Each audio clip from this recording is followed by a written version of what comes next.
As we look back on the last year and a half that the division has been in existence, it has gone through 7 major content releases, and with update 1.8 set to launch somewhere in mid-December, I thought it would be interesting to take a look back at the past 7 updates and touch on some of the highs and lows of each content release.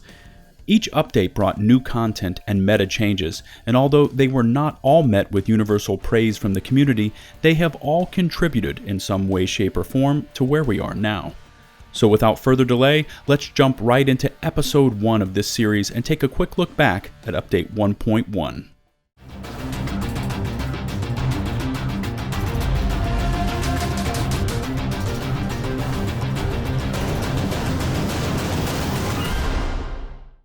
What's going on, agents? It's LtBuzzLitebeer, and in today's Division video, I decided to take a trip into the past for my beloved Tom Clancy title and touch on just some of the changes that Update 1.1 brought to the live game.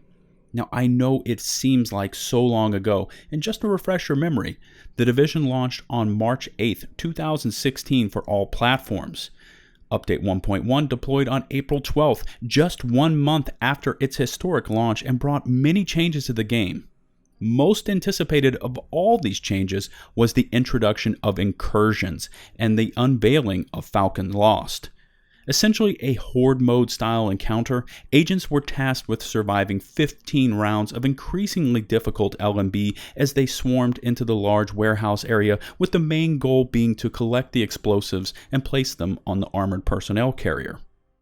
Gear sets were first introduced in this content drop, and Update 1.1 brought us Tactician's Authority, Striker's Battle Gear, Sentry's Call, and Path of the Nomad, and some could argue that this was the most complete gear set grouping of any of the updates. Even over a year later, the first 3 gear sets of Tacticians, Strikers, and Sentries are still widely used today, which further strengthens the argument for just how strong this offering of gear sets truly was. Trading was finally introduced for squad mates, allowing players to effectively trade items with teammates to help them complete their gear and weaponry collections. A major change was implemented in the user interface with the addition of the Mission Overview tab, and included daily and weekly assignments, and these came in 3 different categories, which included Combat, Dark Zone, and Crafting. Hardcore Dark Zone agents were rewarded with supply drops, which featured airdrop supply crates that would randomly trigger based on a timer. These supply drops could be seen by any agent on the map and were heavily defended by elite level NPCs. If you were successful in opening the cache, the gear obtained was not contaminated and would instantly be available to use in your character inventory. Changes to a player's gear score were first introduced in Update 1.1, as once a player had reached a maximum rank of 30, they could no longer progress. In addition, there were many changes made to crafting and the material cost needed to craft many items, and new level 31 and 32 high-end blueprints were added to the vendor stock. And finally, 3 new high-end weapons were added to the game in Update 1.1 in the Warlord, Valkyrie, and Historian marksman rifle, although technically the Historian could not be acquired in-game until Update 1.2. It is also important to remember that in Update 1.1, the term exotic weapon had not been introduced, so these weapons were simply referred to as high-end. The bug fix list for Update 1.1 was extensive, with many of the same items that we are still plagued with today first showing up on this list in April 2016. Some of my personal favorites are NPCs being able to shoot through walls, an exploit where players could ignore the fire rate of certain weapons, bugs where deployable skills would not activate under certain circumstances, and various prop collisions. Now, in many respects, these 4 issues have been in the game since the inception of the Division, but it is interesting to look back on the patch notes from April and see them first mentioned. As I look back on that first major content drop in Update 1.1, I would like to reflect on what I recall the most from that time period in the Division's life. I remember the infatuation the player base had with DPS, and there were videos popping up all over YouTube showing glass cannon builds, usually featuring the newly introduced Striker's gear set.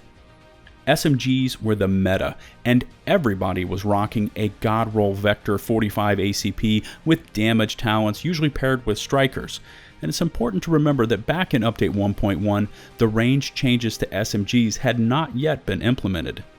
SMGs were to the Division back then what assault rifles are now, and every other weapon save the M1A marksman rifles were a forgotten aspect of the game. Players quickly found a way to glitch outside the map and shoot sticky bombs at the APC on Falcon Loss, and I remember being kicked from many a random party when I told them I was not running an electronics heavy build and had no interest in shooting BFBs for 20 to 30 minutes. And speaking of that first incursion, Falcon Lost, I remember how excited the player base was to finally receive their first incursion. Even fully geared up, those first few times running through this mission were extremely difficult as there were no checkpoints, much like the old Nightfall missions used to be in Destiny. Once fully geared up with max rank gear, Challenge difficulty Falcon Lost was something that was used as a marker for how much you had progressed as an agent. You either had or had not beaten challenge difficulty Falcon Lost, and the prestige of completing that single incursion on max difficulty was something that many players strived for. Other than Nomad, the gear sets that were introduced in Update 1.1 were some of the strongest to date, and I can still remember how excited I was to finally complete my Tactician's Authority gear set. Remember, back at this time in the Division's history, loot drops were not guaranteed and were extremely rare. It took many a run through Falcon Lost to finally complete my set, and the loot drop rates would remain stingy for some time to come. This is going to wrap up episode 1 of this quick look back on the history of the Division's updates, and I would love to hear your thoughts on this look into the past. If you could take the time to rate the video with a huge thumbs up, it would be greatly appreciated. If you want some more of my Division content in your lives, please take the time to hit that sub button and follow me on Twitter. Until my next Division video, this has been LtBuzzLitebeer saying peace out.